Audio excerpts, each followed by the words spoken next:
Hi, everyone, and welcome back to another episode of Malice in the Mitten. I am your host, Tracy Preston, along with my bestie, Christine Mulligan. Hey, Christine. Hey, Trace. Hey, everybody. You ready for another one?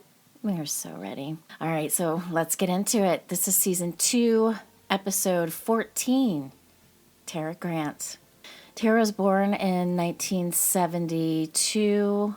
She had a sister named Alicia that was 2 years younger than she was. They grew up on a farm in the Upper Peninsula where they had just about every animal you could imagine. Horses, sheep, cows, pigs, goats, guinea hens, rabbits, turkeys, chickens, and geese.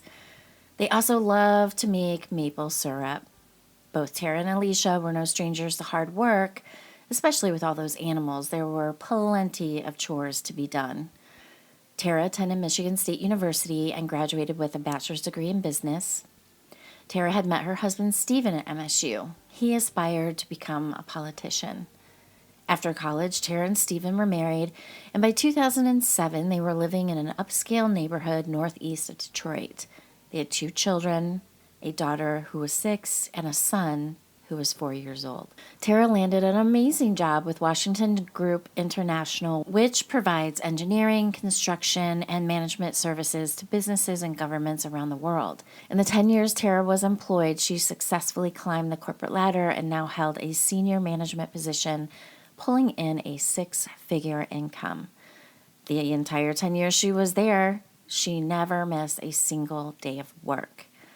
Tara's job required her to travel out on Monday and fly home on Friday.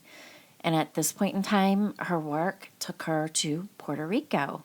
Not a bad place to be in the dead of winter here in Michigan. Stephen was not as successful as his wife financially. With Tara having to travel frequently for work, Stephen was the stay-at-home dad. He was very involved with the children and even coached their soccer team. Stephen didn't really have much of a career, nor did he have the drive his wife did. He would work here and there at his father's tool and die shop. It was Tara that was the breadwinner of the family. Now, I'm not sure when the au pair came into the picture, but they had one. She was a 19-year-old German girl named Verena Dierkes. She was hired through an agency and was sent to live with the Grants from Germany. Now, according to Discovery ID's Scorned, Love Kills, it looks like they had a few different au pairs, but it was Verena that was the last. Stephen was feeling emasculated, left out, tired of doing dishes and being Mr. Mom. He was lonely and started to drift into fantasy land, thinking that these au pairs were into him. He had said to a friend of his that he was out doing yard work one day, and when he looked up, he saw the au pair changing her clothes in front of the bedroom window. She hadn't noticed Stephen standing outside gawking at her like the perv he is, so he just stood there and stared. So creepy, dude. Okay, so he thought the au pairs were into him, and his wife travels all the time? Yep. All right, I'm already feeling icky. Yeah, I really don't think he was doing yard work.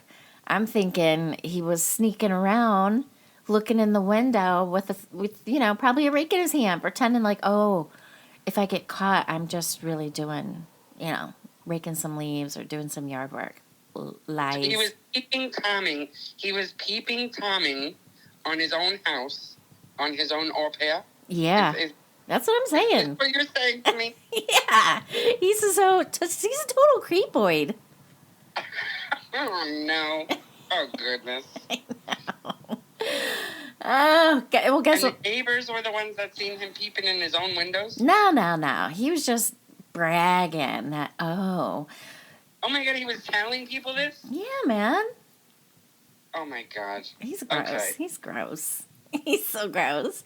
Okay, this is weird. Yeah. Well, you know what's even more weird is he drilled a hole through the wall into the au pair's bedroom so he could watch him dress, undress, sleep, read, whatever he wanted, whenever he felt like it. Well, how did we discover that? It was in the show. Okay. They showed that he had a hole drilled in the wall. Oh my goodness! So he was bragging to people that he thought they were into him, that he saw them undressing through his own windows of his own house, while he stood out in his yard and peeped in on his au pairs. Yeah, like he's just, oh, I'm just raking leaves. Oh, look at Yeah. there. Okay. Yeah, I don't buy it. He was Oh, lying. He was peeping. During the week, as Tara, his wife, right, she's working in Puerto Rico. Stephen was home at night drinking a few beers, feeling all lonely and sneaky. And he decided that he would go through some of Tara's things. He had found one of her laptops and started nosing his way through her emails. Now, the show on Discovery mentioned that the emails were between Tara and a male co-worker, possibly even her boss. And they were a little bit on the racy side, and to Stephen, it sounded like, there was a relationship going on. Reading these emails fueled his emasculation and, of course, made him angry. At the same time, I think he cared but didn't care. He was beyond smitten with Verena, their current au pair, and pretty much on the daily he was interacting with her more and more. And I mean, they were the only adults in the home during the week. He would pour sweet comments all over Verena, locking eyes with her, and soon he'd reach over and, like touches on the hand. And it seemed like every day he would ramp up his pursuance of Verena. He was straight up grooming this girl. That's what he was doing. Or at least this girl was not as creeped out as all the other au pairs, because they went through a few. Yeah. They were like, ew, creepy. Mm-hmm. This guy's creeping me out. But Verena apparently wasn't creeped out. Verena was like, okay. Yeah, and, you got to remember that these girls are young, right? An au pair comes to you usually from another country, and this girl was 19 years old, from Germany, very naive, very young. What does she know? She doesn't know anything. At the same time, Stephen was also reaching out to an ex-girlfriend of his through his email. And this is something that he usually did once a year over the last 10 years. So throughout the entire marriage, every year he tends to reach out to this ex-girlfriend just to kind of check in, right? So it's kind of one of those things, hey, how you doing? But it's weird. Why are you reaching out to an ex-girlfriend on the annual? I don't like it. But this time, he was walking outside the lines a little bit, sounding like a junior high school boy with his weird innuendos, like, you could give me a sponge bath. She was a nurse. Again, ew. She probably just tolerated his annual emails, but now I'm sure she's like, yuck. She didn't feed into him, so that basically went nowhere. And she never deleted that email from him. When Tara was home for the weekend, the tension was palpable. They just weren't seeing eye to eye. Stephen would be complaining that she was traveling too much for work and that she needed to be home more with him and the kids. Tara had a very important job, which it sounds like she was amazing at it. And when she was home, she was present with the kids.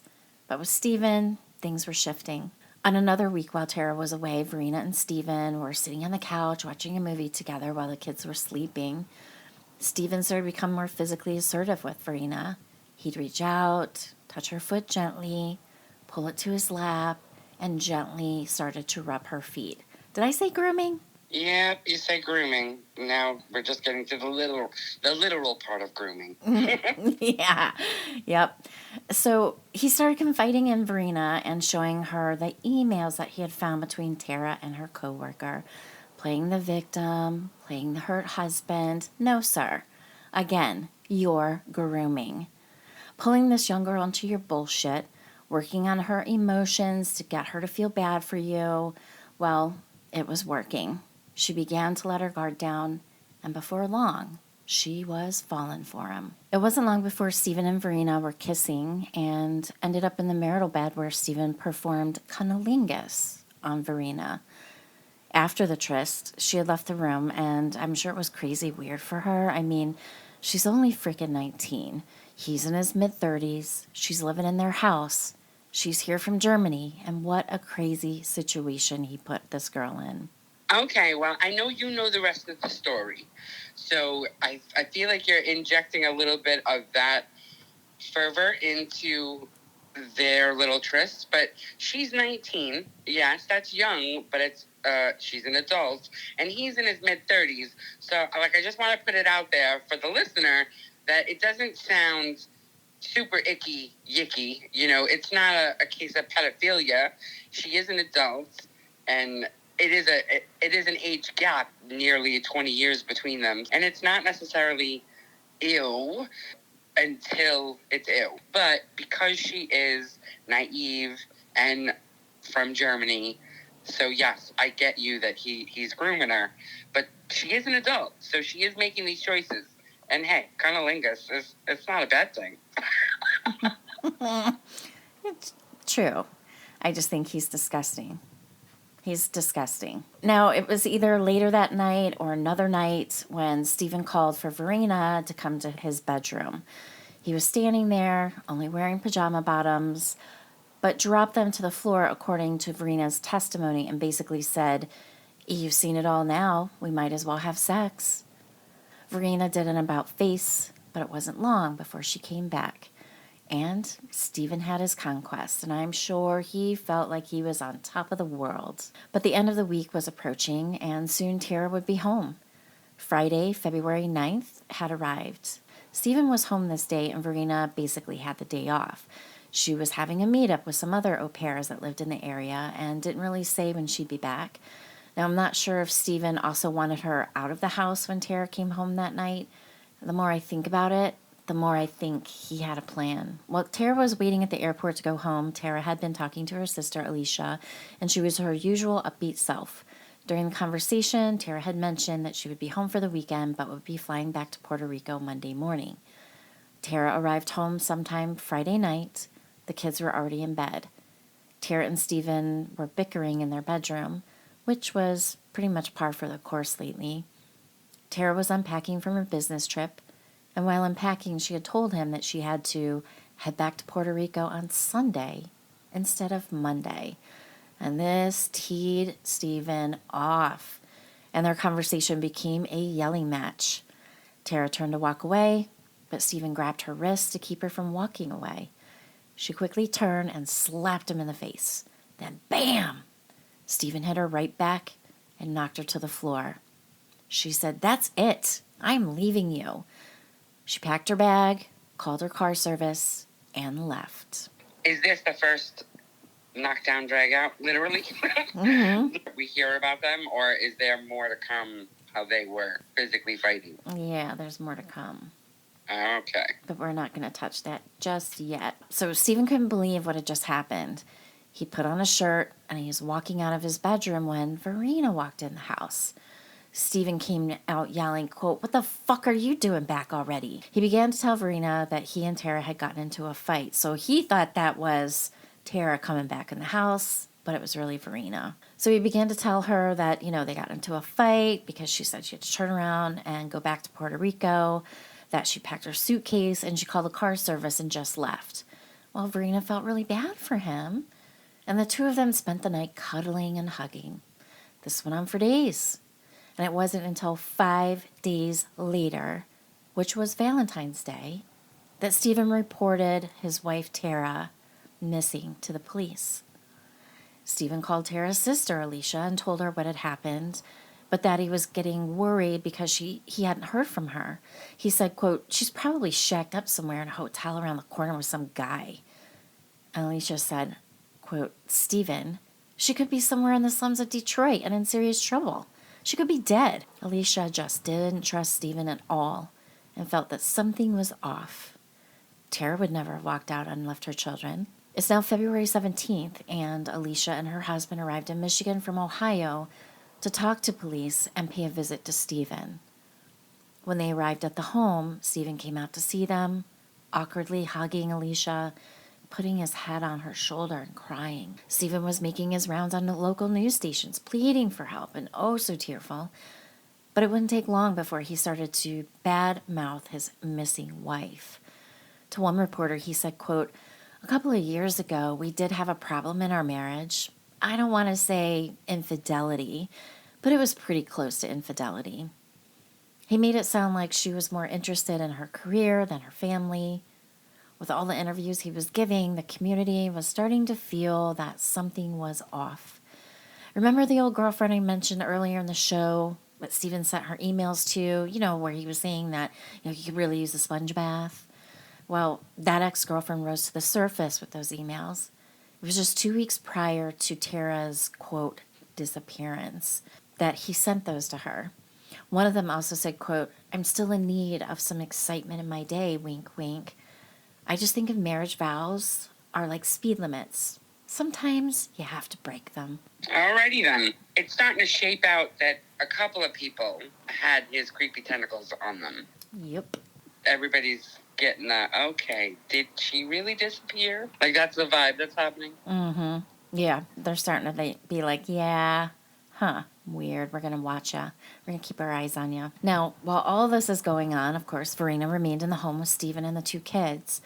But considering everything that was going on, the agency she worked for pulled her out of the home and sent her back to Germany on February 21st, 2007. But she didn't want to go. She didn't want to leave Stephen. After all, Stephen's grooming had her snagged good. She was falling in love with him. She wanted to be there for him. She wanted to protect him. This shit's all over the news.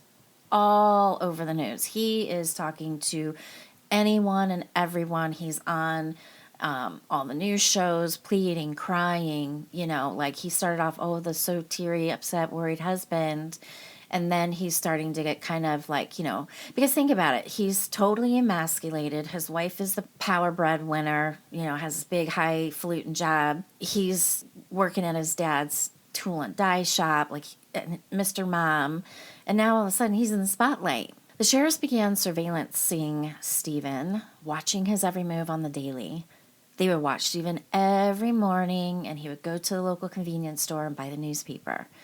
They didn't have any leads or physical evidence, but they were following their gut. Something was up, and they just did not believe his story. When police followed up with a car service that Tara used through her company, they found that there was no record of her calling them that Friday night, and no record that she was picked up either.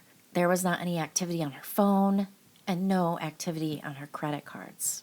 So, yeah. So she came home that Friday night, and then there was no activity from anything, not even her cell phone. Is that what you said? That's what I said. Yeah, so, like, everything, she ceased to exist after she came home, basically. Yep. But he thought nothing of it because she was always disappearing in his life. So he thought nothing of it to make her disappear from everything. Yeah, that's exactly it. Yeah. Yep. Next to their house, because they lived in this like gorgeous, beautiful residential area. And then backed up to this gorgeous residential area was like this huge park. Huge park. And it's not like a park where it's like, this is like foresty park. This is a big place, okay? So there's a very large park close to the residence of the Grants, and with no leads, the police made a public announcement that they were going to gather a search party to search that park. And like I said, this is seriously huge. Lots of trees, lots of hills, lots of trails for hiking and biking. Like this was huge, this place. So for over 6 hours, people searched the park on foot, and helicopters were searching by air. But the search turned up absolutely nothing. Police continued to tell the community to keep their eyes open. If they were out walking on any trails, keep looking and report immediately should they see anything unusual. Well, that's just what happened. One day, a woman was out walking the trails in the same park by the Grant home. Her name was Sheila Warner. She said, quote, "I had no intention of finding anything, but something had caught her eye. It was a large Ziploc bag." She said, quote, "I had a mitten on, and I went over and picked up the bag. And you could see blood that had pooled in the bottom of the bag. I knew about the disappearance of Tara Grant, but I had no idea what it could be." She took the bag home and put it in her garage and called the sheriff. When they arrived, they looked at the bag and saw that there were metal shavings, blood, and gloves inside of it. Metal shavings. They knew that Stephen's father owned a tool and die shop, and that Stephen also worked for his father. It was determined that the blood in the bag was human blood. Now the sheriffs had what they needed for a search warrant. And where did she find this? She found this hiking, but where was it in location? It's in the park, by the house. By his house. By his house. So he probably just threw it in his backyard. But why would he do that? Why would he throw a Ziploc bag full of bloody evidence? I mean, what kind of knucklehead is this guy? Because he's stupid. He is a knucklehead. He's stupid, Like, stupid, stupid. Well, here's a little nugget for you. Let me give you some forensic evidence in a baggie. He's a knucklehead. He is truly a knucklehead. It's like, dude. That sounds like he was giving them a little Easter egg hunt in his own backyard. Yeah. Knucklehead. Yeah. Okay. He's so Go ahead. stupid. So what happened? All right, so at this point in time, Tara's been gone for 3 weeks. So it's now Friday, March 2nd, just 2 days after the bag of blood, metal shavings, and gloves were found. Detectives and crime scene investigators were knocking on the door of the Grant home. With it being 3 weeks since Tara had gone missing, they weren't sure if they would find much of anything. And as you can imagine, the reporters also filled the street outside of the home. The reporters had seen the detectives had patted Stephen down, but at this time, they couldn't put him under arrest as they didn't have any probable cause. Stephen had also reached out to a reporter named Hank Winchester and had requested to be interviewed in his garage. And when Hank asked why in the garage, Stephen replied, quote, "The garage will give you a look into what I saw that day, because I was looking out one of the windows when I saw Tara leave in the town car." But the interview never happened. Detectives with video cameras were going through the house and in the garage looking for anything that could possibly help them figure out what had happened with Tara. While all this was going on, Stephen grabbed the dog leash and the dog and just started walking down the street. He passed reporters and police vehicles. With one last look over his shoulder, Stephen continued walking down the street. While CSI, which is crime scene investigators, were combing through the inside of the house, other detectives moved to the garage. One of the detectives in the garage had been there before, back on February 14th, when Stephen reported Tara missing. Now he was looking around to see if there was anything different or anything out of place from his previous visit, and something did catch his attention. There was a large green container that he didn't remember being there back on the 14th, and to him, it looked a little out of place. The container was tucked in between a bunch of the kids' toys, because it's still cold out. Like, he got all the outside toys, crammed in the garage. So he walked over to the container, lifted the lid, and saw a black plastic garbage bag. So he opened it, and then he saw another black plastic bag. So he opened that one. And now he put his bare hand inside, and something felt moist. Why? How would you just put your hand into a dark plastic bag? Like, I would never be able to do that. That's like fear factor moment. Right. Like, I would never do that. Like, you don't know what's in there. I mean, yes, he's possibly looking for a dead body, by the way, because that's what they're doing there, right? Yeah. They're looking for evidence of a missing woman. But a big, large container, like, it could have been anything. It could have been like 10 years of sludge. Like, I know. I'm sorry, that just caught me because I was like, ew, I would never stick my hand in. I know. Like, I know. This guy's got a big sack because it's like putting your hand in a dark box or a circle. Yeah. Like, no, yeah, I'm not. I would never do it. Not doing it. Nope, I'm not putting my hand in there. No, sir. No, thank you. Did he at least have gloves on? No. I mean, he should have. There was a bare hand. For crib's sakes. It was a bare hand. I mean, still even with a glove, I'd be nervous as all hell, but bare. Right in. Oh, God. All right. You caught me on that one. That one caught me. I'm like, oh, no, don't do it. I know. So the detective saw what he thought was blood and plastic. Then he saw something else, and that something else was a bra. He stepped back and alerted the CSI team in the house to come out to the garage. CSI started cutting away at the black trash bags, cutting and pulling the bags open. What they saw was a female torso. The arms and legs were gone, and so was the head.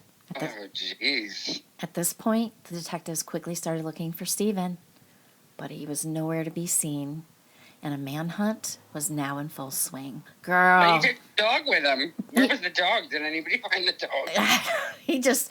It was creepy because on the show on Discovery ID Scorned, like, they have reporters that were videoing him walking away. It was snowing real heavy. He's just casually walking.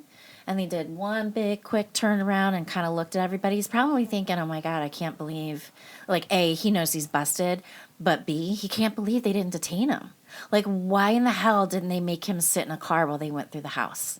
Yeah, well, they don't have any reason to detain him until they have a reason to detain him. But he knew with them searching his house, they were going to find it. So in the video where they see him walking away, he didn't have like a small satchel with him and nothing. He didn't have a backpack. Nope. He just the shirt on his back and the dog, by the way. Well, he had a coat, right? He had a coat on and he had the dog. Like, he was just casually, like, he was going to take the dog for a walk.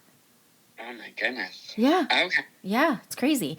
So with all of this that was going on at the house, Alicia and her husband, they had already gone back home to Ohio, right? And then the detectives called Alicia to ask her if she felt that Stephen would harm her. They had asked her to come back to Michigan immediately. Where's the kids at this time? They're in the house? I don't know where they are. It didn't really say, like, in the because I watched a couple different. Oh, I watched like 3 or 4 different types of shows about it. Did a lot of reading. It's very. They don't really say. The au pair left, Yep, right? Yep, she's gone. And Alicia, the sister, went back. So she went back home and she left. So there's this 6 and 4-year-old somewhere. And the father, after, well, now we're learning, obviously, mutilated their mother. Then the father just walked away in the snow with the dog, and no mention of where these 2 kids are? No, and now it's what did I say it was? It's March. They could have been in school at this point, right? Because kids are still going to school, so it could have been that they were in school. I know that the kids ended up going with Alicia and her husband, but at this point, I think they're still at home. I can't recall if this is a weekday. So if it was, the kids were at school. Now Tara's sister and her husband are coming, so this is probably at the point where they end up taking the kids. At this point, the police did not tell Alicia what they had found in the garage. They were concerned for her safety since Stephen was gone. And it was almost midnight when the sheriffs called Alicia, and it was the next morning that she had arrived back in Michigan at the sheriff's department. And this is when she learned the horrifying truth of what they had found in the container in the garage. And this is really weird too. So Stephen apparently, so he must have walked to a friend's place, but apparently borrowed this friend's vehicle. And I find that really crazy too. Like, what the hell did you say to your friend? Why you need to borrow their car? And what kind of a person would let you borrow the car? Like, everybody, I think, is already eyeballing this guy sideways, like something's up with you. But that's what happened. Borrowed a friend's car, and he headed north. Cell phone towers were pinging Stephen's phone. Now, while the detectives and the FBI are working to find Stephen, an international call came into the station. It was Verena, the au pair, calling from Germany. Through tears, she said everything Stephen said to her was a lie. She told detectives that Stephen had called her in the middle of the night. Well, it would have been in the middle of the night for her, right? Because she's in Germany. But it sounds like he called her, like, after he borrowed his friend's car and he's heading up north. But in Germany, it was the middle of the night. So he called her and confessed that he had killed Tara. He told Verena that he and Tara were arguing in the bedroom that night she came home from Puerto Rico. Verena told the detectives that Stephen said, quote, "She smacked me and she yelled at me and I pushed her back. And she hit her head and she was dead." The detective also confronted Verena with some information that he had learned from a group of au pairs that Verena had hung out with while living in Michigan. He asked her if there was anything she wanted to tell him about her relationship with Stephen, and she said, quote, "There is nothing." The detective kept pushing, and finally she said, quote, "We liked each other. We liked each other more than we should. And it started about 4 weeks ago. It started with just talking. Tara was always gone, and then it just happened. But it was never physical, I swear." The detective kept pushing. Then Verena said, quote, "We kissed, but that's all."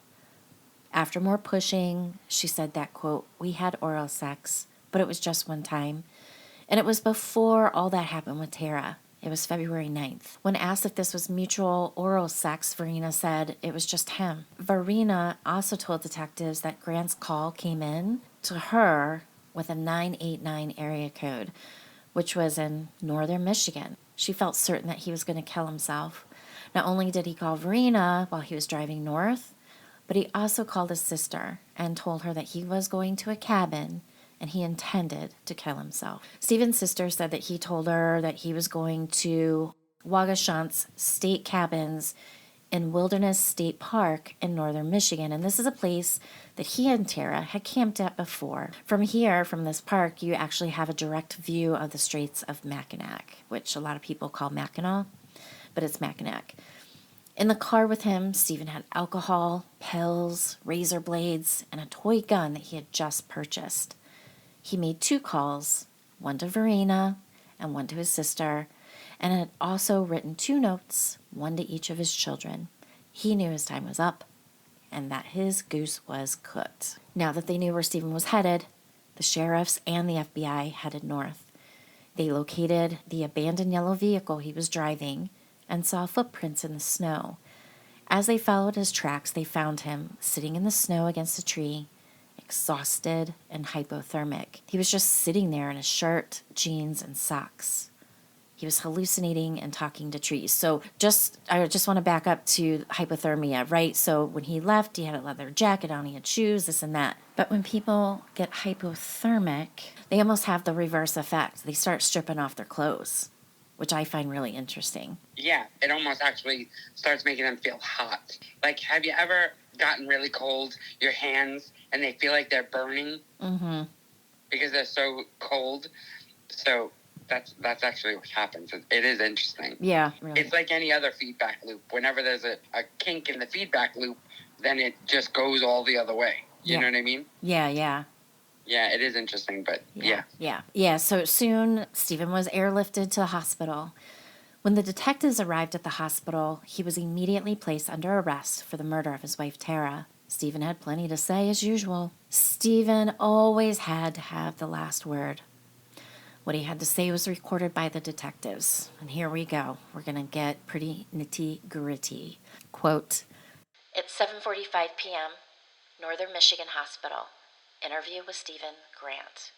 Okay, go on to February 9th, Friday." They were in their bedroom. He was naked, getting ready for bed, while Tara was unpacking her suitcase. They began to fight about Tara's busy work and travel schedule. Tara did slap him across the face, and he hit her back. Quote, "She fell. I know she banged the back of her head on the floor, and then she said something like, 'That's it. I'm going to take the kids, and you're going to be fucking homeless. You're a piece of shit.'" At this point, Stephen lost it and said, quote, "I choked her. I grabbed her neck and choked her. She finally grabbed my hand at one point, but it was too late then. I couldn't stop it, and I knew I was going to prison. I panicked." As Stephen was strangling Tara, she was looking into his eyes, and he didn't want her looking at him. So he grabbed a piece of clothing nearby and put it over her face. Quote, "I wrapped something around her neck. I think it was my brown leather belt, and I knew I couldn't carry her, so I wrapped that around her neck. And I used it basically to pull her down the stairs." He pulled Tara into the garage, and he was still naked, right? So he's doing all this naked. He was struggling to get her into the trunk of her own SUV when he said, quote, "I dropped her. It was the most disgusting noise. It just sounded like dropping a watermelon on the cement. I knew then that I had killed her." He finally did get her in the back of the SUV, closed the trunk, and went back into the house. Not long after walking back into the house and putting on a shirt, that's when Verena walked in. Now, that's the part I touched on earlier in the show. This is when the whole sob story about his wife leaving him and, the whole feeling sorry for me bit. Yeah, but can we just rewind for 1 second? Like, that's when he realized that he killed her, when he dropped her and heard a watermelon sound. He didn't think that he killed her when he choked her out and then wrapped a belt around her neck and dragged her down the stairs. Like, he didn't think that he killed her any of those times? I don't understand. Like, that kind of struck me. That's when you figured it out. Right. Because he was expecting like a normal reaction of like an ouch or, yeah, she's dead, dude. Way dead. That's a wild imagery. That's all I'm saying. Like, that's when you knew. That's when it hit you. Right. Okay. Yeah. God. Okay. So now to make the story seem true, Stephen started calling his wife's cell phone. He left a message for her that said, quote, "I know you're mad. I'm mad too, but you can't just leave." Padding up an alibi or, making it sound like the whole story's true, call and leave her messages in case the police get her phone, blah, blah, blah. Now, with Verena in the house, he said goodnight to the kids and headed off into the night to his father's tool and die shop. He was driving Tara's SUV with Tara in the back. Once there, he laid out plastic on the floor, placed Tara's body on top of it, and began the process of dismembering his wife. In his confession, he said, quote, "I cut Tara's hands off, and I cut to the next joint, and the next joint, and the same with her legs. At some point, I threw up, and I threw up again. And then I just told myself, look, if you don't do this, you're going to go to prison for the rest of your life." And I kept cutting her. When he was finally done, he wrapped each piece of Tara into plastic bags and placed them in a plastic bin. Quote, "I put everything. I think I put some newspaper in there because at one point there was some blood. It was real thick, like syrup." The detective said, quote, "So you had Tara's entire body in one..." And then Stephen interrupted and said, "In one Rubbermaid container." The next morning, Stephen got up super early and grabbed one of his children's sleds and placed the Rubbermaid container on it. And he headed off to that very large park, which was named Stony Brook Park. While he was standing on top of a pretty big hill, the sled did what sleds do best when something is on top of it, and it slid down the hill. He said, quote, "It was like Keystone Cops. The sled took off, and now I'm chasing after this sled that has my wife's cut-up body in it down a hill. And I finally got it stopped. And then it fell over and broke, and all these pieces have now fallen all over the place." He finally gets all the pieces of her back into the Rubbermaid container. Then he starts to bury them around the park. He was hoping that wild animals would eat at her, leaving just the bones behind, which would make it more difficult for anyone to notice. With all that being said, this wouldn't be the first time Stephen would be out in the woods moving Tara's remains. He had to move her a few times. He said, quote, "I did a very, very bad job of hiding anything. It's right there in the open." Detectives said that during his confession, Stephen's behavior was just very odd. There was no emotion. At times he would laugh, and at times he would tell jokes. When Stephen heard the announcement of the search that was going to happen in the park near his home, that's when he had gone out to retrieve Tara's torso. He initially took it to his father's shop where he put it on top in the office, like on top of maybe in the attic or something. He left it there for about a day or two, but then he removed it because he was worried it was going to start to smell. So Stephen took the container from his father's workshop, and that's when he took it home and placed it in the garage next to the toys. The next day, Stephen heard the knock at the door. It was the detectives with a search warrant in hand. Now, out of 14 body parts that were scattered about the park, only 11 were recovered. Detectives even found some of the saw blades Stephen used. They still had Tara's hair and flesh on it. Just 9 months after his arrest, Stephen stood trial for the brutal murder of his wife Tara. He was found guilty of second-degree murder and mutilation of a corpse. He received a sentence of 50 to 80 years. And just 6 months after Stephen's trial, his father committed suicide. He just couldn't handle what his son had done. Stephen and Tara's 2 children live with her sister Alicia and her husband. And every year, the kids and Tara's sister come back to Michigan to attend Tara's walk, which they created this annual walk to raise money for domestic abuse programs. Now, there is also a book called A Slaying in the Suburbs, The Tara Grant Murder, which was co-written by Stephen Miller and Andrea Billups, if you're interested in reading it. And I just want to go back because I did watch, the news was there because the kids come back every year. They're now both in their early 20s, and they are doing incredibly well. The daughter, who was just 6 at the time, her father murdered her mother. She had both of the kids had serious, heavy psychotherapy, and the daughter is actually going to college to be a psychotherapist. So that's good. That's cool. They were well taken care of, obviously, as younger children, right? They lived in a nice home with parents that weren't sociopathic murderers at the time. And then by the time all of this happened, it seemed like they were out of the fray, because like I was asking before, where were the kids? They were kind of out of the fray, so they didn't see any of this They just know what they know probably from media. They probably know more about it from media than they remember experiencing. Yeah, yeah, because So that's actually like I'm glad for that. I know that sounds super weird to say that. Like I'm glad in any way because their mother died, but I'm glad that they weren't probably as traumatized as some of the other people that we've talked about in their childhoods, where they see the abuse on the daily in front of them. Exactly. Yeah, because everything that was so nefarious and so just horrible, they were always sleeping. They were in bed. Or, like I surmised that they were probably in school when they were searching the house, and they were well taken care of. Like you mentioned, they're living in a very upscale neighborhood. They went to private schools. And Tara, like if anybody looks her up, she was quite lovely and she had beautiful, gorgeous, naturally curly hair, kind of auburn. And looking at her kids, I don't really see much of Steven in them. I see their mom in them. They both have her hair. Good looking kids. They've really got it together. They were both asked separately. They were both interviewed separately. And both of them were asked if they ever wanted to. Do they have the need? Do they want to ever see their father, talk to their father? And neither one of them want anything to do with him. They're healthy. They don't need any closure. Neither one of them, they're like, nope. There's nothing we need from him. Yeah. They're good. Yeah. And rightfully so. Yeah. So that's the story of Tara Lynn Grant's pretty horrible. It's crazy. Come back, everyone. Thank you so much for tuning in again and keep listening. We're getting there. Did you know we are close to getting to 1,000 listens a month? Very cool. I like that people are liking it. I love that people are listening. And I'm loving all the feedback. Keep it coming. We appreciate you. Keep coming back. All right, everyone. Thank you so much.